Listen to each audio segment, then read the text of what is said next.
এটা থেকে কলকাতার মধ্যে থেকে মানে উত্তর 24 পরগনা, দক্ষিণ 24 পরগনা, নদিয়া সবকিছু মিলেই তো আমাদের মধ্যখানে কলকাতা।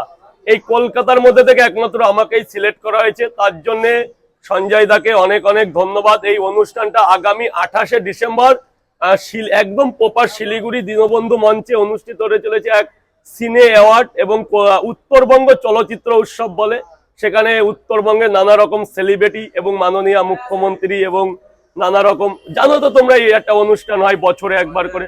তো এবছর 2025-এ লাস্টে আমাকেই সিলেক্ট করা হয়েছে।